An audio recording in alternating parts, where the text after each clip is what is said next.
Good morning children, Sai Ram. Welcome to the revision session of Geography Chapter 5, Water. Children, this is the part 3 of this revision session, isn't it? So in the previous sessions that we did, we learned about the causes of water cycle. We understood or we revised about terrarium. Then we saw major seas, lakes and rivers. We also revised about the total distribution of water bodies. We revised about desalinity. We revised about waves, like how waves are formed, formation of waves, isn't it? We learned about or we revised about how tsunamis are formed.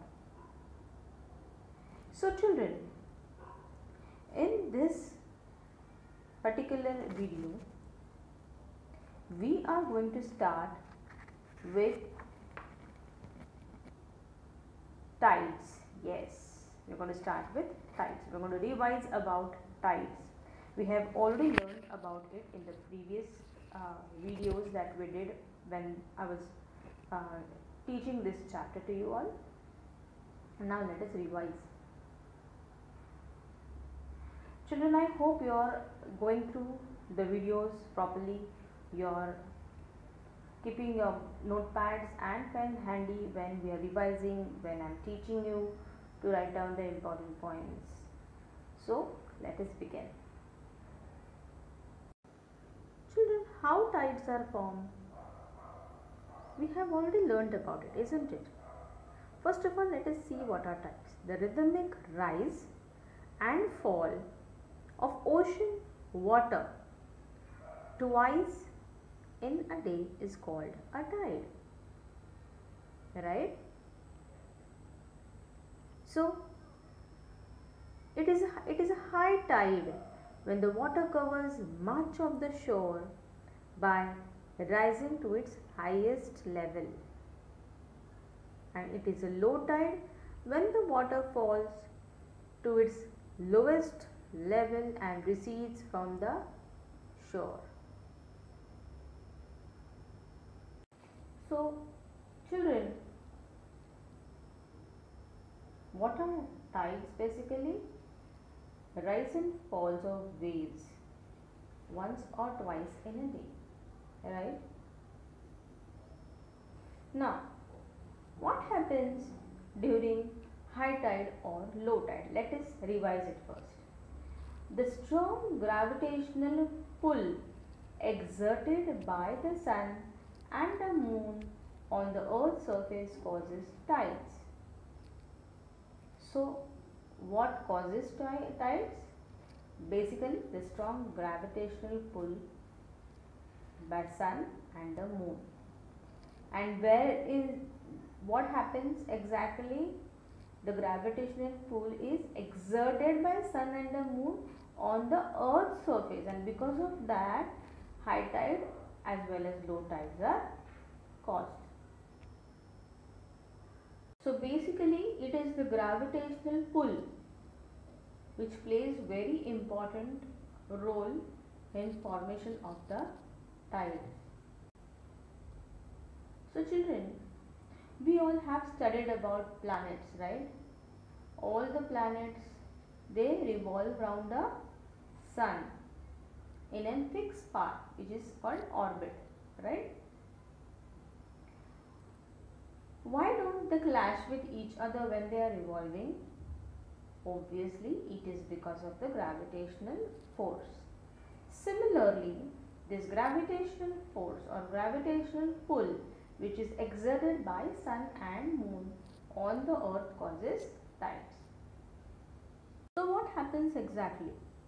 The water of the earth closer to the moon gets pulled under the influence of moon's gravitational force, and it causes high tide. So during the full moon and the new moon days, the sun the moon and the earth are in the same line, and the tides are called, what are they called? They are called spring tides. Yes. Children, we all know that the fluid, it moves very easily, isn't it?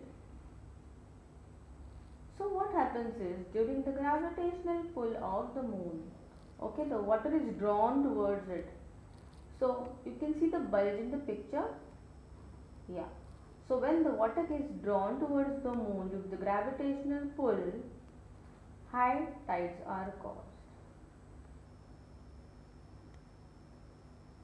A very important thing that you need to understand here is, when the sun, moon and the earth are in a straight line, it is called spring tide. Okay. So now the question arises, what is neap tide? When the moon, okay, is in its first and last quarter. When the moon is in its first and last quarter, the ocean water gets drawn in diagonally opposite direction by gravitational pull of sun and earth, resulting in low tide. These tides are called neap tides. So neap tides occur when during the full moon and the new moon. Okay, during the full moon and the new moon. That is, when the moon is in the first and the last quarter. What happens? The ocean water gets drawn in diagonally opposite direction due to the gravitational pull. And what happens? It results in low tides. Yes. This is called neap tide. So let us understand one more time about the neap tide. So before we move on to the next topic, that is ocean currents, let us understand neap tides again. Tides that occur when the moon is in its first and last quarter. The ocean water gets drawn in diagonally opposite directions because of the gravitational pull of the sun and earth. This results in low tides and it is called as neap tide. Okay. So let us understand this. What do you think? Are tides useful to us? Yes, tides are useful in number of ways. High tides help in navigation. They raise the water level close to the shores, and this helps the ships to arrive at the harbor more easily. Then during high tides, many fish come closer to the shore. Okay, and this helps in fishing. It helps the fishermen to get plentiful catch. Due to the rise and fall of water due to tides, electricity is generated in some places. So these are the few uses of tides to mankind.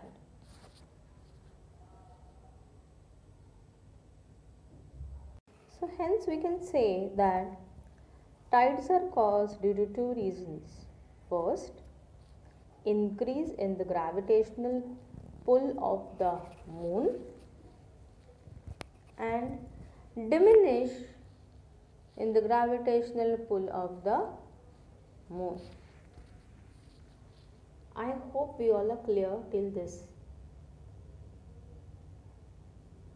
Then springtide, once more, when the moon, okay, the sun and the earth are in a line, in the same line, tides are higher and causes spring tides.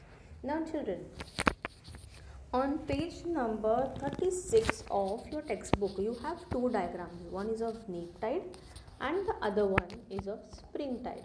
Okay, you have to learn those diagrams. You should be knowing those diagrams, very important from your examination point of view. Now we move on to the next topic, that is ocean currents. Ocean currents are streams of water flowing constantly on the ocean surface in definite directions. Okay. Now the ocean currents can be warm or it can be cold. Very important. Generally, the warm ocean currents, okay, they originate near the equator and move towards the poles. Where do they originate? They originate near the equator and move towards the poles. The cold currents carry water from the polar or higher latitudes, carry water from the polar or higher latitudes to tropical or lower latitudes. Now by now we all know, right, what are tropical latitudes or what are polar or higher latitudes. Polar or higher latitudes is the latitude which is in the polar region, right? Tropical or lower latitudes is the one which is at the tropical region, isn't it? Yeah. So the Labrador Ocean current is the cold current, okay, and the Gulf Stream is the warm current. So Labrador Ocean current is the cold current and Gulf Stream is the warm current. The ocean current influence what?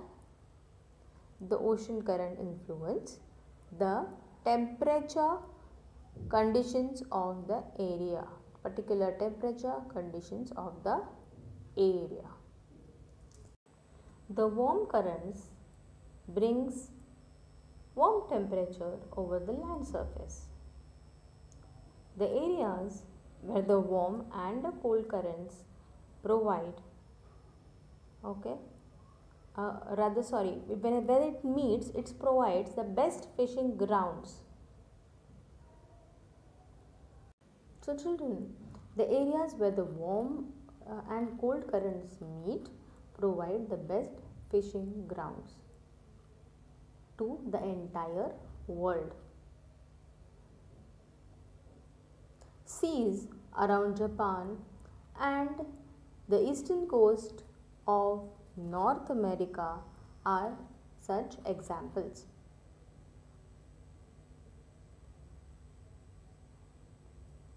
Children, where the warm and the cold currents meet, foggy air is or foggy weather is experienced. How is the climate over there? How is the weather? It's foggy, and thus navigations in such areas become difficult. Okay.